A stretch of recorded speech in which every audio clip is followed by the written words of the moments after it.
impormasyong ibinigay. Congratulations! Meron ka ng eGovPH app account. Pwede mo na ma-access ang iba't ibang serbisyo ng gobyerno kabilang ang mga serbisyo sa Bagong Pilipinas Presidential Action Center. Radyo Pilipinas, Radyo Publiko. Radyo Pilipinas, Radyo Publiko.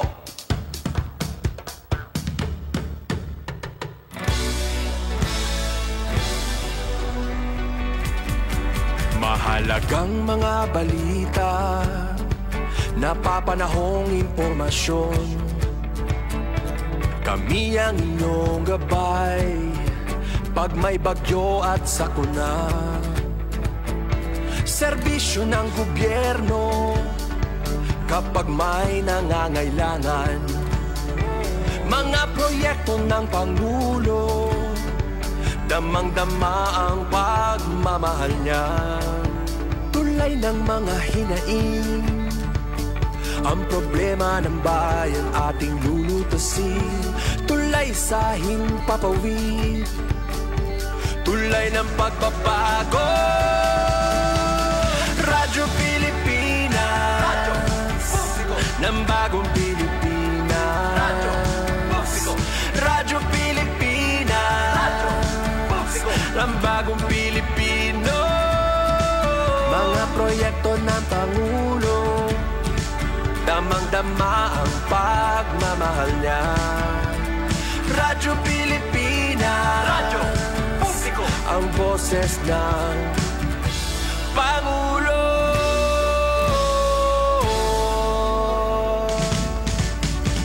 Karamay niyo kami, kahit malayo man kami nakakarating. OFW magsasaka, buhay ay iba't iba, san mang lugar ng bansa natin. Tulay ng mga hinaing, ang problema ng bayan ating lulutasin. Tulay sa himpapawid, tulay ng pagbabago. Radyo Pilipinas, Radyo Publiko ng Bagong Pilipinas. Radyo Publiko, Radyo Pilipinas, Radyo Publiko ng Bagong Pilipino. Mga proyekto ng Pangulo, damang-dama ang pagmamahal niya. Radyo Pilipinas, Radyo Publiko, ang boses ng Pangulo. Radyo Publiko, Radyo Pilipinas, Radyo Publiko, Radyo Pilipinas. Ito ang Presidential Broadcast Service. Radyo Pilipinas, Radyo Publiko ng Bagong Pilipinas para sa Bagong Pilipino. Naghahatid ng mahahalagang balita at impormasyon na guugnay ng pamahalaan sa sambayanan. Tulay sa himpapawid ng serbisyo publiko. Radyo Pilipinas, Radyo Publiko, ang boses ng Pangulo.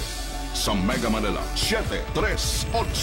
Radyo Pilipinas, Radyo Publiko. Philippine Standard Time. 5 minuto makalipas ang alas 6 ng umaga. Mula sa headquarters ng Presidential Broadcast Service, ito ang Radyo Pilipinas News Nationwide. Kasama si Alan Alianige. Sa ulo ng ating mga pangunahing balita sa umagang ito, severe tropical storm Tino patuloy na lumalakas.